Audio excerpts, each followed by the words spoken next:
The Book of Jude is one of the shortest texts in the New Testament, consisting of only 25 verses. Yet within this brief space, Jude delivers an intense and passionate warning about spiritual survival.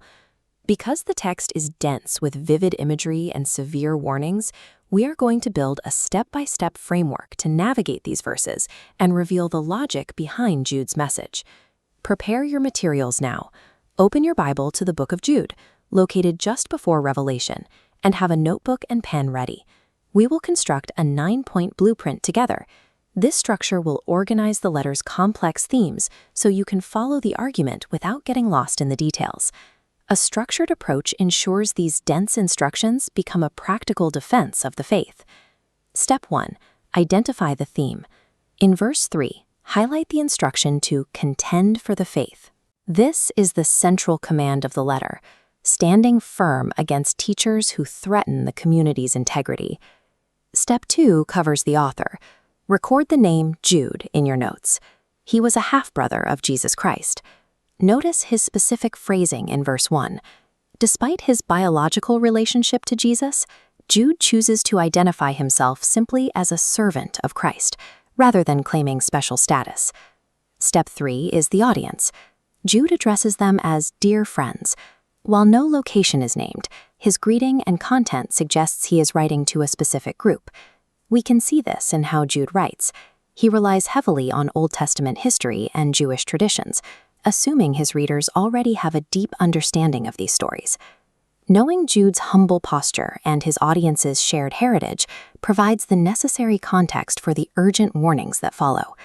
For Step 4, record the timeline. Write down mid-60s AD. Jude makes no mention of the destruction of Jerusalem in AD 70, which indicates the letter was written before that turning point. Step 5 is the letter's purpose. Jude originally intended to write a letter about shared salvation, but he was forced to change his plans.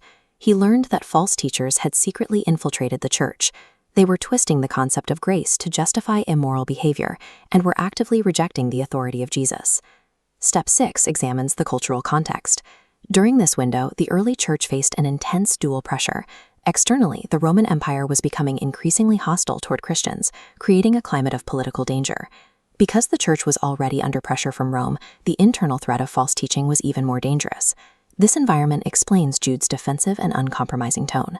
For Step 7, circle Master and Lord in verse 4. This begins Jude's emphasis on Christ's authority across time, which we will see play out in his references to both the Old Testament and the final judgment. In verse 5, Jude identifies Jesus as the one who delivered Israel out of Egypt and later judged those who did not believe. Step 8, the letter's structure. Draw 5 blocks: greeting, purpose, denunciation, exhortation, and doxology. The denunciation, verses 5 to 16, exposes the false teachers. The exhortation, verses 17 to 23, instructs believers to build themselves up. Finally, the doxology praises God's preserving power. This structural map reveals how Jude connects Christ's role in ancient history to his ongoing preservation of the church today. For Step 9, record your final takeaway. Standing firm for sound doctrine is a necessary expression of love for the church. Jude calls for a balance of courage and compassion, rescuing those who are wavering while trusting in God to remain anchored amid spiritual danger. Review your notes. You now have a complete 9-point framework that identifies the author, the specific threats he addressed, and the theological structure of his argument. Now, use this blueprint as you read. Take 5 minutes and work through the 25